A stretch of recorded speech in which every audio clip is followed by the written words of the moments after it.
November 18th, 2024. At a motel near North Canton, Ohio, U.S. Marshals and a regional SWAT team moved in to serve a federal firearms indictment on a 68-year-old man named James Vanist. He did not surrender. Authorities said Vanist pointed a gun at officers, barricaded himself inside a room, and opened fire. A SWAT officer was wounded in the arm. Officers returned fire, and Vanist was killed. It appeared to be the violent end of an unrelated gun case. But investigators in another Ohio city had been preparing to take Vanist's name before a grand jury for a murder committed 43 years earlier, a murder involving an 18-year-old student, and evidence preserved before modern DNA profiling existed. According to investigators, the suspect had even offered an explanation for his DNA inside the victim's apartment before the detective told him DNA had been found. By the time police announced the truth, the man they believed was responsible could never be questioned in court. So how did a neighbor who was interviewed in 1981 remain outside the center of the case for decades? What evidence survived long enough to expose him? And why did an old videotape become part of the final case against him? Stay with me, because the most revealing moment in this story was not found under a microscope. It came from the suspect's own mouth. Before we begin, an important distinction. James Vanist was never tried or convicted for Deborah Lee Miller's murder. He died before prosecutors could present the case to a grand jury. What follows is the evidence and conclusion publicly announced by Mansfield Police and Richland County prosecutors, who said the accumulated evidence established that Vanist committed the crime and formally closed the case. But first, this story is about Deborah. In April 1981, Deborah Lee Miller was 18 years old and living in Mansfield, Ohio. Some contemporary records and later news coverage refer to her as Deborah or Debbie, but the young woman at the center of this case was more than a name in a police file. She was a senior at Malabar High School. She planned to attend college after graduation. She also worked as a waitress at Mr. T's coffee shop on Park Avenue West, only a short walk from her apartment. Deborah lived on the first floor of an apartment building at 151 West 3rd Street. She stood at the edge of adult life, graduation, college, and independence. She never got that chance. On the morning of April 29, 1981, the building's owner and a maintenance worker entered her apartment and found her body. The room showed signs of a violent struggle. An autopsy determined that Deborah died from blunt force injuries to her head and neck. Authorities at the time said a burner grate from a gas stove had been used in the attack. Decades later, prosecutors described investigators as examining several items associated with the killing, including pots, pans, and oven grates. The violence was unmistakable. The attacker's identity was not. And here is the first detail to remember. The man police would identify more than 4 decades later did not live across town. He lived upstairs. In 1981, James Vanist was 26 years old. He occupied an apartment above Deborah's. Police questioned him during the original investigation. Yet according to the detective who later solved the case, Vanist was not treated as a suspect at the time. In 2024, Detective Terry Butler said he could not explain why. Butler had been only 10 years old when the murder happened, and he was working from the records and evidence left by the original investigators. Vanist was close enough to attract an interview, but whatever investigators learned did not produce an arrest, an indictment, or the scrutiny that would come decades later. The case remained open. Then it grew old. Witnesses aged. Memories weakened. The apartment building was eventually demolished, but the physical evidence did not disappear. The original investigators preserved materials collected from the apartment. That decision would become crucial, because in 1981, the investigation could rely on blood typing and traditional serology, but not the DNA profiling techniques that would later transform forensic science. At the time, a stain might reveal a blood group. Decades later, that same preserved material could distinguish one person from another. The evidence was waiting for science to catch up. Deborah's murder did not fade quietly into a filing cabinet. Over the years, the investigation became entangled with broader allegations and suspicions involving Mansfield police. Deborah was among several people whose suspicious deaths were examined for possible connections to police officers.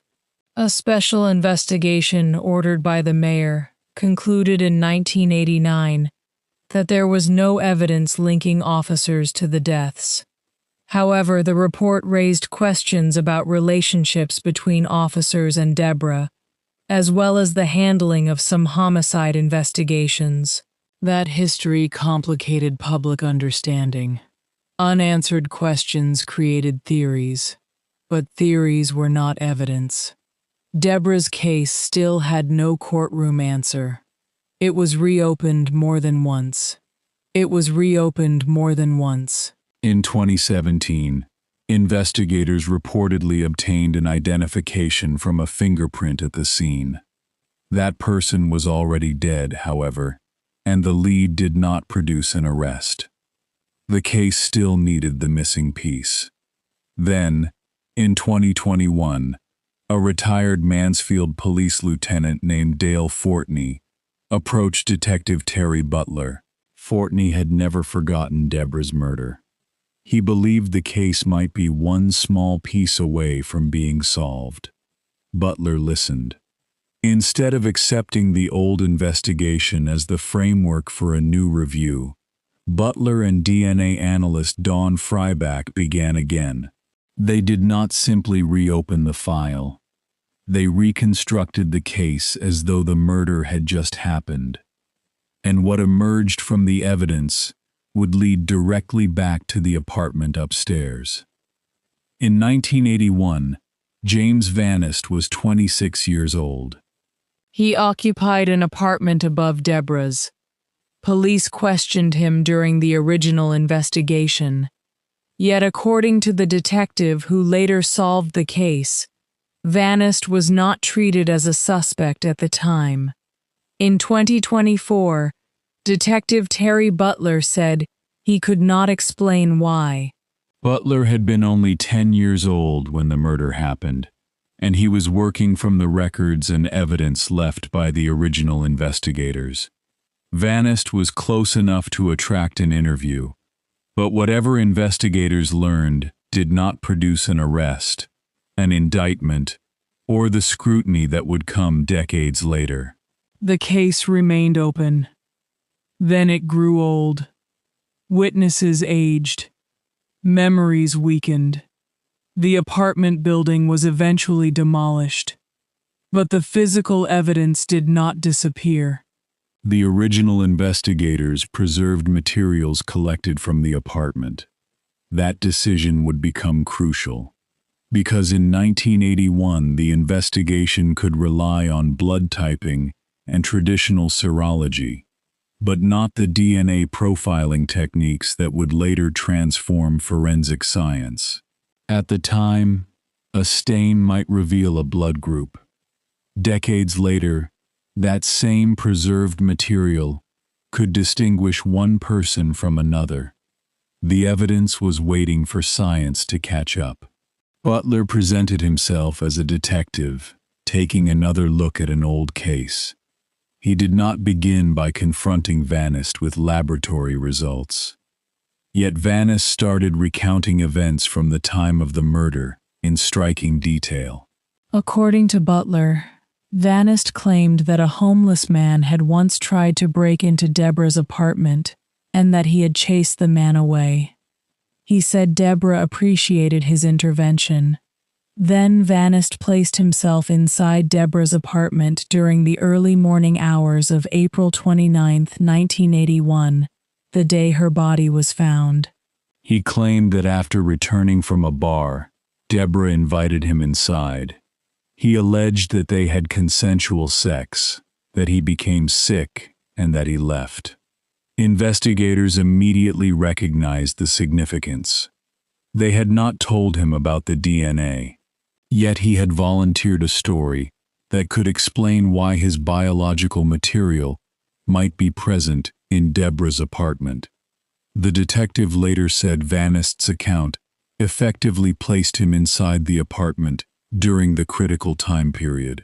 Police Chief Jason Bamman said investigators believed Vanist appeared to be creating an innocent explanation for the expected discovery of his DNA, even though Butler had never raised the subject. That statement did not prove murder by itself, and Deborah could not respond to his allegation of a consensual encounter.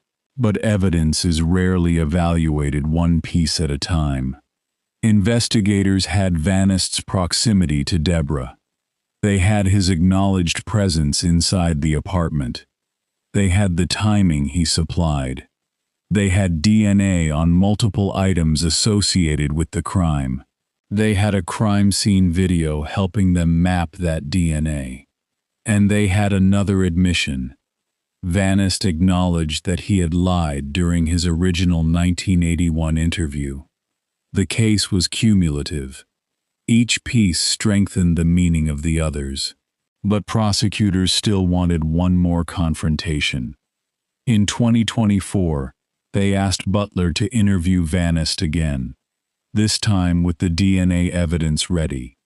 Vanist's response would be brief. Then his life would change direction completely. In June 2024, Butler attempted the second interview. It ended before the detective could begin presenting the case. According to police, Vanist said he believed Butler was building a case against him.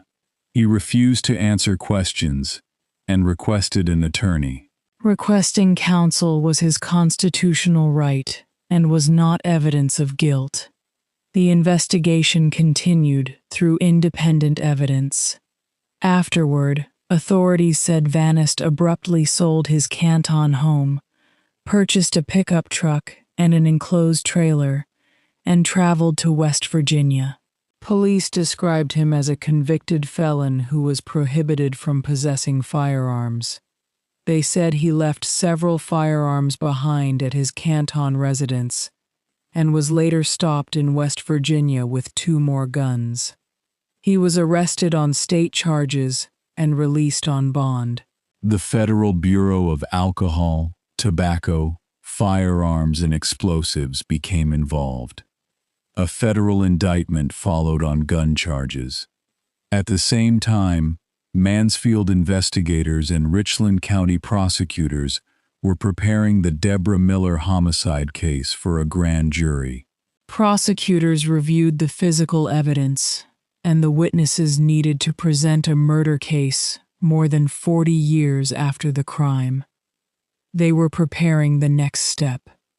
But the firearms case reached Vanist first. On November 18, 2024, U.S. Marshals and Canton area SWAT officers located Vanist at a North Canton motel. They were there to serve the federal gun indictment. Authorities said Vanist pointed a weapon at officers, barricaded himself inside the room, and fired. A SWAT officer was wounded. Officers returned fire, killing Vanist. 2 firearms and spent cartridge cases were reportedly recovered from the room. Mansfield's police chief later offered a theory. but clearly labeled it as speculation. He believed Vanist might have thought the officers had arrived because of Deborah's murder, rather than the separate firearms case. No one can know what Vanist believed in those final moments. There would be no cross-examination, no defense case, no verdict. And the grand jury presentation that prosecutors had been preparing would never happen. That limitation matters. Police conclusions are not convictions, and Vanist died legally unconvicted of Deborah's murder. Investigators still had to decide what the evidence showed. On December 30th, 2024, Mansfield police publicly identified James Vanist as the man responsible for killing Deborah Lee Miller.